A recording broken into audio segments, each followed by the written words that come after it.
warahmatullahi wabarakatuh. Selamat pagi semuanya. Apa kabar semua? Bagaimana kabar kalian ya? Semoga kabar kalian dalam keadaan sehat walafiat. Oke, sebelum kita memulai untuk belajar, alangkah lebih baiknya kita membaca doa terlebih dahulu. Ibu pandu dari sini ya. Baca doa, dimulai. Assalamualaikum warahmatullahi wabarakatuh. Doa sebelum belajar. Raditu billahi rabba wa bil islami dina wa bi Muhammadin nabiyya wa rasula. Rabbi zidni ilma warzuqni fahma. Selesai? Oke anak-anak, sebelum belajar jangan lupa isi absensi yang ada di e-learning sekolah yang sudah ibu sediakan. Di situ nanti ada keterangannya ya, absensinya hadir, terlambat, izin, sakit, dan juga alfa. Jangan lupa kalian isi absen terlebih dahulu. Nanti setelah kalian isi absensi, baru kalian simak, kalian pahami materinya, dan juga kalian baca videonya ya. Setelah itu baru kalian pengerjakan soal evaluasi yang ada di e-learning sekolah ya, yang sudah ibu sediakan. Oke, minggu kemarin kita sudah belajar tentang teks eksposisi ya. Nah, sebelum kita memulai untuk belajar teks eksposisi, jangan lupa nih kalian patuhi protokol kesehatan dengan cara menjaga jarak. Yang kedua, mengurangi mobilitas. Yang ketiga adalah memakai masker. Yang keempat adalah menghindari kerumunan. Dan yang terakhir adalah mencuci tangan. Jangan lupa ya, gerakan 5M itu kalian terapkan dalam kehidupan kalian selama pandemi. Nah, begitu ya anak-anak. Nah, oke, hari ini kita akan belajar tentang menyimpulkan teks eksposisinya. Ya, menyimpulkan teks eksposisinya. Kadenya itu menyimpulkan teks eksposisi ya. Tujuan pembelajarannya, indikatornya itu siswa diharapkan mampu. Bagaimana sih menyimpulkan teks eksposisi? Nah, sebelum menyimpulkan teks eksposisi, kalian juga diharapkan dapat mengetahui struktur yang ada pada teks eksposisinya. Nah, nanti ibu jelaskan struktur teks eksposisi ya. Oke, itu tujuan pembelajarannya ya.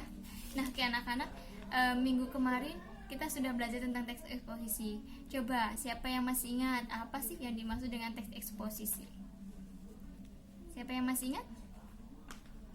Oke, ibu jelaskan lagi ya. Teks eksposisi. Teks eksposisi itu suatu informasi ya, suatu informasi. Nah, suatu informasi yang dijelaskan dengan bahasa yang singkat, padat, dan akurat, seperti itu. Tujuan teks eksposisi itu apa sih? Kalau tujuan teks eksposisi itu untuk mengungkapkan gagasan utama ya, atau mengusulkan sesuatu berdasarkan argumentasi. Gagasan utama itu apa? Ide pokok itu gagasan utama. Gagasan utama itu terbagi menjadi berapa? Ada 3 ya. Gagasan utama atau kalimat utama itu terbagi menjadi 3. Yang pertama adalah deduktif. Deduktif itu apa sih? Kalau deduktif itu pola umum khusus. Jadi pola umum khusus yaitu ide pokok bagian teksnya ditempatkan pada awal paragraf. Kemudian diikuti oleh ide-ide penjelasnya. Nah, ide-ide penjelasnya ini merupakan perincian dari ide umum yang dikembangkan sebelumnya. Paragraf umum ke khusus itu dengan cara mendahulukan kesimpulannya ya. Jadi ada mendahulukan kesimpulannya pada suatu paragraf.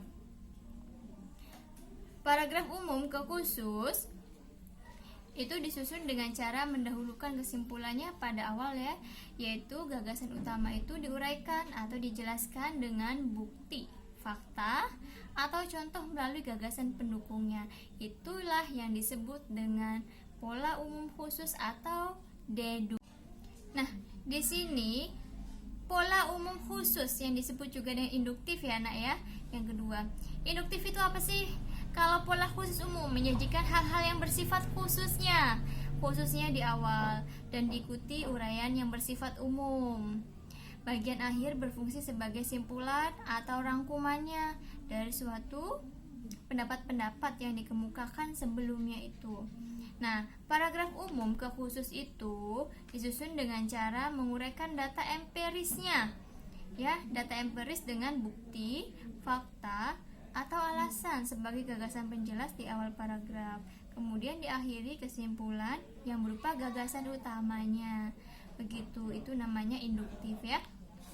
Jadi kalau deduktif, kalimat utamanya terletak di awal paragraf. Kalau induktif, kalimat utamanya terletak di akhir paragraf. Begitu ya. Yang membedakan antara induktif dengan deduktif, kalau deduktif kalimat utamanya letaknya di awal. Kalau misalnya induktif itu kalimat utamanya berada di akhir paragraf. Begitu. Nah, di sini ada pola jadi campuran ya. Di sini ada kalimat utama yang disebut juga dengan campuran. Jadi yang pertama ada deduktif, yang kedua adalah induktif, yang terakhir adalah campuran. Campuran ini kalimat utamanya terletak di awal dan juga di akhir paragraf. Begitu penjelasnya. Nah,